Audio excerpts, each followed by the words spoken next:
இன்றைக்கி மீன் வறுவலுக்கு நான் 3 துண்டு வஞ்சர மீன் எடுத்துருக்கேன். 4 டேபிள் ஸ்பூன் மிளகாத்தூள், 1 டீஸ்பூன் இஞ்சி பூண்டு பேஸ்ட்டு, 1 டீஸ்பூன் பெப்பர், 1 டீஸ்பூன் மஞ்சள். இப்போ இதுக்கு தேவையான அளவு உப்பு சேர்த்துக்கலாம்.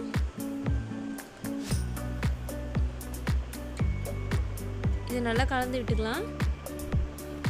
இப்போ இந்த மசாலாவுக்கு தேவையான அளவு கொஞ்சமாக தண்ணி ஊற்றி கலந்துக்கலாங்க.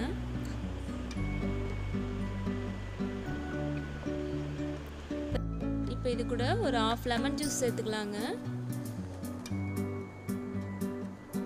இந்த மசாலாவை நல்லா மீனில் போட்டு மிக்ஸ் பண்ணி வச்சுருவாங்க. இது ஒரு 1/2 மணி நேரம் ஊறட்டும்.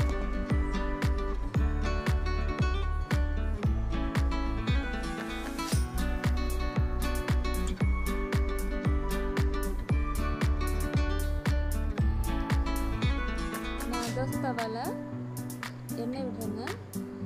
நான் கடலை எண்ணெய் தான் யூஸ் பண்ணுறேன்.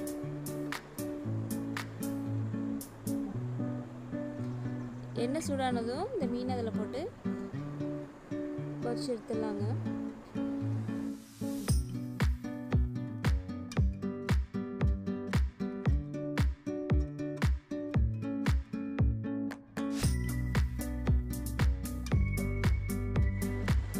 சூப்பரான வஞ்சர மீன் ஃப்ரை ரெடி ஆயிடுச்சுங்க. நீங்களும் இதே மாதிரி செஞ்சு பாருங்கள். செஞ்சு பார்த்துட்டு எப்படி இருக்குன்னு கமெண்ட்டில் சொல்லுங்கள். மறக்காமல் கோம்ஸ் கிச்சனை சப்ஸ்கிரைப் பண்ணுங்கள், லைக் பண்ணுங்கள், ஷேர் பண்ணுங்கள். தேங்க்யூ.